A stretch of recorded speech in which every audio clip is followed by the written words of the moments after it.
There we go. All right, so I'm going to share some of our research in this field as well.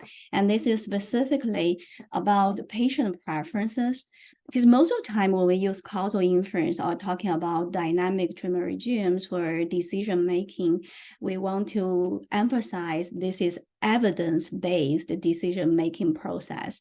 But actually, in a lot of situations, we kind of ignore the patient preferences. And then today, one of my former students, and she actually is in the MD PhD program. So because she has a medical background as MD, and she specifically is thinking about this topic and this area. So this is a joint research with my former student, In-Chao Zhong, who is currently in New York University, and another student, Chang Wang. He is still currently a PhD student in our department. So as some of our speakers already mentioned, the treatment is not a fixed process in many of our real applications, or even from your daily life. If you go to a clinic because you're sick and you are given some treatment, and maybe you're, for example, you have the flu, and maybe you're recovered so that you don't need to use the treatment as prescribed. Or if you got worse, and then what you will do, you'll come to the clinic and say to a doctor, say, oh, can you change my treatment to some other medicine? So typically the treatment should be a dynamic decision process. So here's the illustration example where the data were collected from MD Anderson Cancer Center from 1998 to 2012. And in this data set, they collected the data from the baseline when the patients were enrolled, and all of these patients are cancer patients. So they got this baseline information, and based on the evaluation, according to these variables, the physician will get to have an impression like what kind of treatment I should provide for each patient. And in this specific example, all the patients will start from induction chemotherapy. So your first stage treatment will basically be a decision of yes or no to start in induction chemo. And after the induction chemo cycle, and what you will do is you will evaluate the patient response. And if the tumor responds very well, you probably will say, okay, this is a good treatment. And if your tumor is not responding, I think it's very silly to say, oh, let's keep that treatment, right? So basically you will come back to the physician, or maybe the doctor will reach out to you and say, wait, your tumor is still there. We should go with something else. So in this situation, like in this example, we have second stage treatment, which is a chemoradiation therapy. And they have three choices. Radiation modality include 3D CRT, RMRT, and proton. And basically for this study, they finished these two stages of treatment, and then they will evaluate their final measures, such as tumor response or new lesion or even side effects. And the goal for the dynamic treatment is to, of course, help the patients to achieve their maximum or optimal health outcome, right? So that actually, tell us something like about the patients. Because why we want to evaluate this way, dynamically making decisions, is because patients are different. And not only, you have difference between patients from one person to another person is different. And even for a same patient, over time, their disease may progress, or the patient getting old, or maybe some other environment change. So even for the same patient, over time, something works now may not work in the future. So that is why we want to promote some research in the area for personalized healthcare, where you want to achieve not only the treatment individualization, which means to provide the optimal treatment individually to each person based on their own specific characteristics and medical history. But in the meanwhile, you want to adapt your treatment over time as the patient's disease status, or maybe some other environment or some other characteristics change over time. And we would love to have a good balance over time for the treatment efficacy and toxicities as well. So all of this put things together to provide evidence-based personalized healthcare, which means we want to leverage your data about family history, medical history, genetics, lifestyle, environment, environmental risk factors, and also from the previous speakers, their data application, you can see there are tons of data existing there. Our work is try to leverage all different types of data, including structured data or unstructured data, like Henry mentioned about natural language, like those things, or even the text, something like those, putting them together in a machine and to leverage this data, provide some tailoring of your treatment. Therefore, you don't go with one size fits all type of treatment. You want to have individualized therapy and to provide the meaningful, improved healthcare for everybody by delivering the right treatment with the right dose and at the right time. But in the meanwhile, we do not want to have a black machine. So that is what we are going to define in the next slide. Like we would like to have, some transparent decision-making process. And that is what we call as dynamic treatment regime.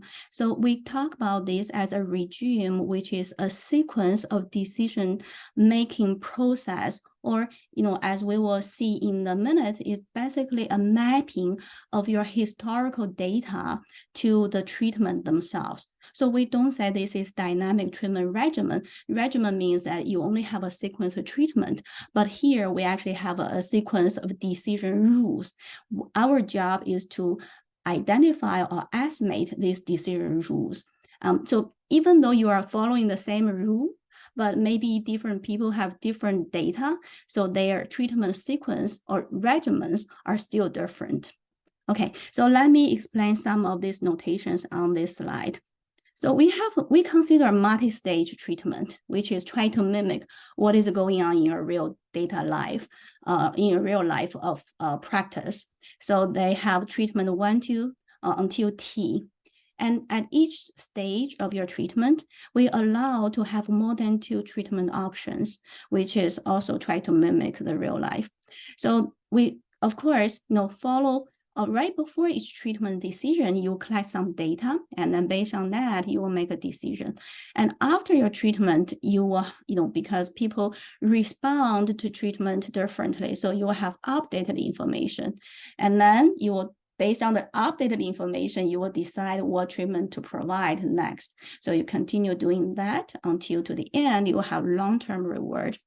Ultimately, for most of the situation or most of the real application, or even like for everybody's, their goal is to live longer. So actually, many of the long-term outcome should be survival, but most of the situation, like Professor Xu mentioned, the survival is right sensor. There are many complication about data, so people actually use some alternate outcomes to indicate the response as a continuous random variable, which is easily to implement in the algorithm. But as I mentioned, this whole framework actually works for any type of the outcome or long-term reward that you want to optimize.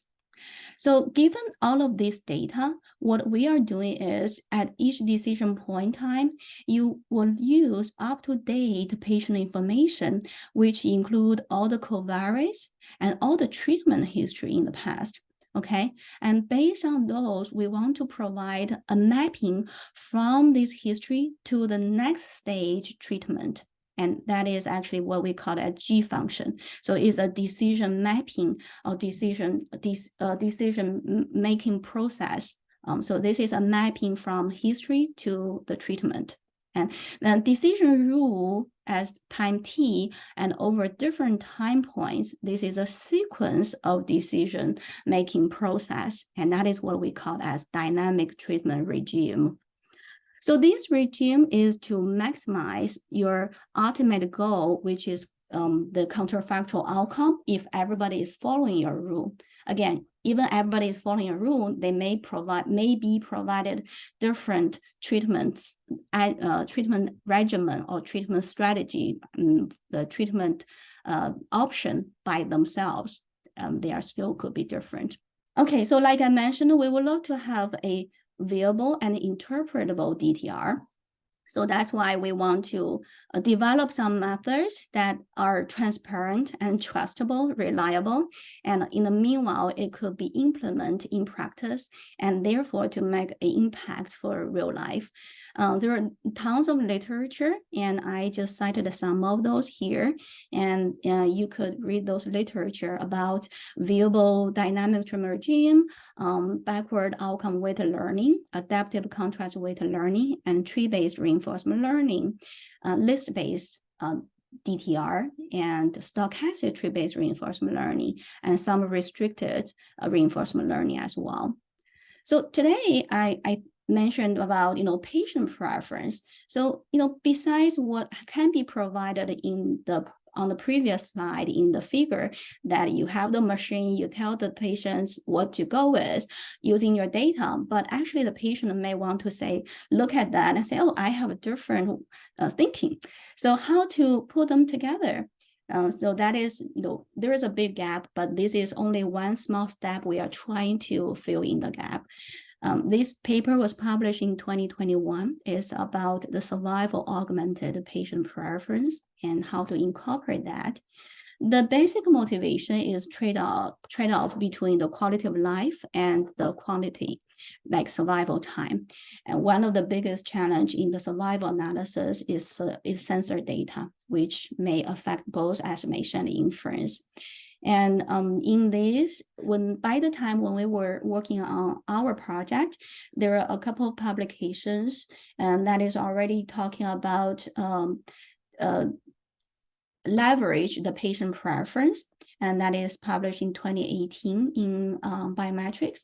And then the other paper of us is also balance the toxicity and efficacy using patient preferences as well, but that is not about survival outcomes.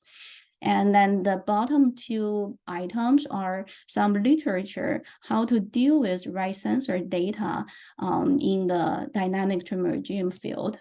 To illustrate the setup, and we actually put the two-stage treatment here, and then we have the distance between time, the treatment 1 and treatment 2 as S1, which is fixed for everybody. And you may notice that for stage 1 treatment, we may have a reward function F, and then at treatment stage 2 or after the sequence of treatments, we have a second stage reward. But actually we assume in this project that actually the patient did not die yet before the treatment 2, which could happen. And that is what we are doing right now. But that is way more complicated than the situation. Okay. Yeah, C is censoring, D is death, okay, and tau is maximum follow-up. So basically our Y will be the minimum of the 3. Okay. There are a lot of notations in this paper. So again, if you're interested in this topic, please read that paper. Hopefully that could help you more to digest or understand all the notations. I know it's a lot, so I'm going to just pick a few to quickly go through them. Like I mentioned, we have patient death time, patient censoring, and we have 2 stage of treatments. Okay, and the maximum follow-up among death, censoring, and maximum follow-up, that is our patient sensor time. That is actually our, that's our patient observed time, which is our reward function Y. Delta is an indicator to indicate which of these 3 happened. A is treatment options, and K is a number of treatment options, which could be more than 2. The covariance X is what I introduced earlier. There is something new, which is we denote as W. W is some patient survey information, and this information is related, or at least could reflect the patient preference. Okay, R is a reward function for stage J, and Sj is the amount of time survived in each stage. and Q will be average quality of life during the stage J. So as you can see, we consider both the survival and quality of life, and we want to try to put them together. So each patient will have an evolving preference, H, and H could be derived from W. That is the additional information. And then at each stage, we'll assume each patient has the two observed outcome, quality of life and survival. And we propose to use the quality adjusted life years, which is expressed like this, and we denote that as QU, quality adjusted survival. Both of them are subject to censor at stage two, but stage 1, we assume they are observed. So this is the survival augmented patient preference incorporated utility function.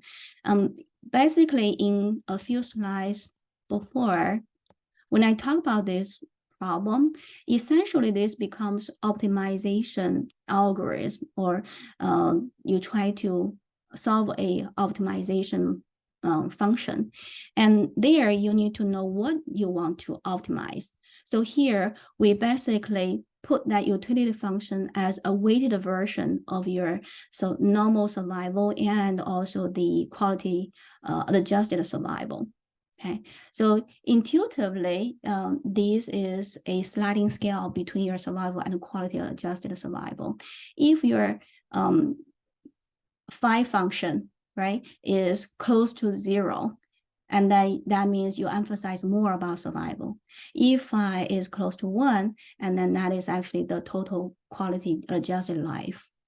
Okay, and in general, we'll denote all the history using a bar notation. So on the next few slides, when you see a bar, that means the history. Okay, so the G notation is the same as before, is a mapping from the covariates and the surveyed history to the domain of treatment.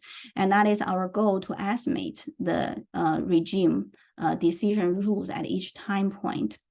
So what we are going to do is we are going to use a reinforcement learning, which we leverage the survival augmented patient preference utility function. So that's why we call it SAPP reinforcement learning. So we provide a co-function there.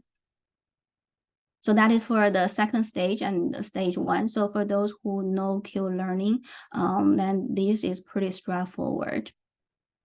The only thing, the second stage has nothing new because except that we have censoring. So we consider a IPCW weighting by using the inverse probability of censoring weight. And the difference is actually at stage 1. In stage 1, you actually need to consider, because you optimize the treatment at last stage, and then you go back to previous stage. But when you are optimizing the treatment decision rules at stage 1, you need to think everybody's data actually, some of those do not have their optimal treatment at stage 2. So you need to actually adjust that back. So that is where we actually use the pseudo outcome. So that basically is to consider the suboptimal loss for the future treatment, which in our case is stage 2, and adjust that back. Okay, and then using the pseudo outcome, you still can run the optimization algorithm as either the tree-based reinforcement learning, or here in our case, we use Q-learning. Okay, so I illustrate this optimization on stage 1 is because there is absolute function, and that actually generates some non-regular problem. So that generated our next goal, or motivated our next goal. How do I make inference about the tailoring variables? Because of this non-regularity, we need to use M out of N bootstrap. Okay, so essential idea is do not use the general population data, the distribution, but now you randomly choose M out of N using a certain order, and that could have the empirical distribution is close to bootstrap empirical distribution, and then approximate the true generative distribution to run or draw statistical inference. Okay, and another complication in our case is censoring actually reduce the size in our scenario. So that's why we actually need to further modify M out of N algorithm to accommodate the censoring. Okay, so this slide shows the general bootstrap sample with size n to fit the regression and then generate the confidence interval that way. Because this is stage 2. Stage 2, you have no problem about non-irregularity, so you just perform the regular bootstrap. For stage 1 inference, you have non-regularity. So what you need to do is you need to generate a bootstrap sample size m. M is at n to a certain order. And for more details about this, please read the paper. And also there are tons of literature about M out of N bootstrap. Okay. All right. So yeah. Just to briefly show you some simulation results when we generate data with different percentage of censoring and different sample size. And because we use the Q-learning, so we actually do have the estimate for each variables and their interaction with the treatment. And I know there are a lot of information on these tables, but the bottom line is look at the coverage rate, and then the bias are reasonable for most of the variables of your interest, especially for the interaction term between treatment and variables, and those indicate that variables could be a tailoring variable, and we are interested in those coverage rate.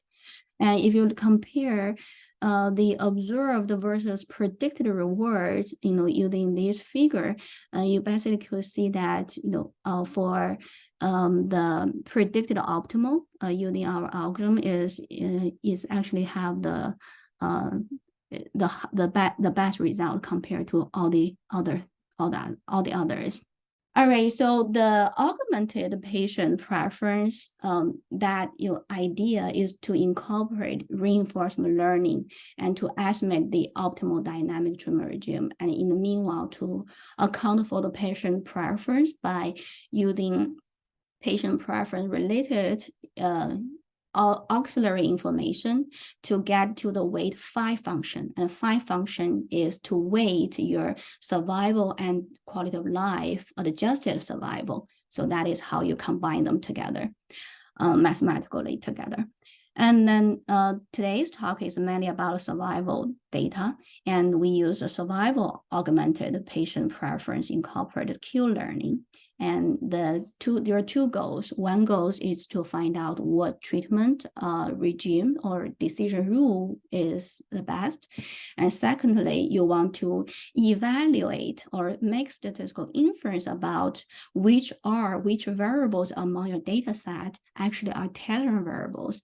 And those are the variables that could make a difference when you assign treatment to, and make a difference for how to personalize your healthcare. Okay, and a challenge we solve or addressed in this work is to handle the right sensor survival endpoint. And right now we already extend the SAPPQ learning to incorporate more stages and also allow censoring and event time to happen at other stage, not only after the treatments stages. But in the meanwhile, there is another topic that will be very interesting is to incorporate patient preference into the mobile health type of data when you are having wearable devices, and how to get those patient preference as input when you make a decision for the next one, or when you make recommendations for people. Another very interesting topic that is related to this is multi-objective optimization, how to balance the competing clinical priorities. So for example, efficacy versus toxicity, quality of life versus survival, how to add the cost as another objective function to optimize. And patient preference could be one of the hidden variable that can help you to leverage all of these different perspectives of clinical priorities together. So with that, I will end my talk, and I want to thank all of my students who have been working with me over the past 10, almost 12 actually 15 years in the field of dynamic tumor genomes. And all my collaborators from the social research, from biostatistics, from cancer research, from surgery department, and all of their exciting scientific work has motivated my research in this area a lot. Okay, also thank you all very much for your attention to this talk. Any questions? That's very interesting, Lu. I know sensory is a non-trivial issue in some of these reinforcement learning settings. So can you say what's the status of state of the art or for these multiple objective functions? I heard Kosorak talking about it about a year ago or a bit more. Where are we there? Where are we? That's a very good question. I think people are still looking at that a lot. It's still a very hot topic. So I think there are two directions people are handling that. One is called scalarization. So you could provide the different scalarization function. Could be linear combination, but some of those actually are used product or maybe exponential function to combine different directions together. Especially in economics, they use those a lot. Another area is called parental, so where they actually handle, they provide you an area, so you may choose according to your own preference direction about where you want to go. So I think the two school of the areas are more active in computer science or computer sciences compared to our field. But like you mentioned, many of our statisticians are real, especially like for me, for myself, I collaborate with collaborators. I want to deal with continuous outcomes. So my theory actually are easily derived and then very beautiful, and or maybe survival, there is, very meaningful and handling some challenging questions.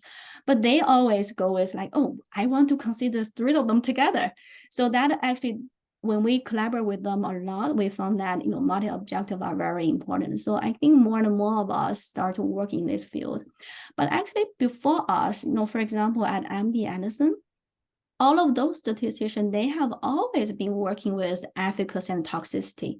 So they have a lot of research working on these two dimensions, how to find those findings. So for example, Peter Thal has quite a few papers in that area, but they, I'm not sure all of them, but at least Peter used Bayesian methods to leverage the two dimensions. But anyway, yeah, I think that's a very good question, very big question. I think people are still very active.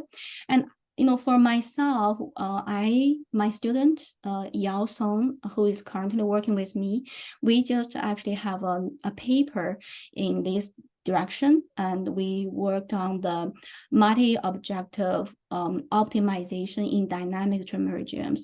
She actually got an ENA award last year because of this paper, so that it indicate this is a good area that when people look at the three-dimension figure or that visualization tool is actually very nice for physicians to use. Yeah, it's really useful. Thank you. Thank you. Hello, Lu. Hi. Yeah, nice to see you. Yeah, good to see you too. Okay. Yeah, thanks for your session and for your talk. Yeah, I think probably the next session will begin soon. Oh, sorry. Okay. Thank you. Yeah, please go ahead. Yeah, and thank you all very much for coming. And let's thank all our speakers again. They, I think all of the talks are very, very nice, and some of the topics are very hot and quite timely. So I thank all of them again. Yeah, thank you. Thank you. Bye. Bye, Mo. Bye-bye. See you soon. Have a good session. Yeah, bye-bye. Thank you, Lu. Thank you, everyone. Bye-bye. Thanks. Bye.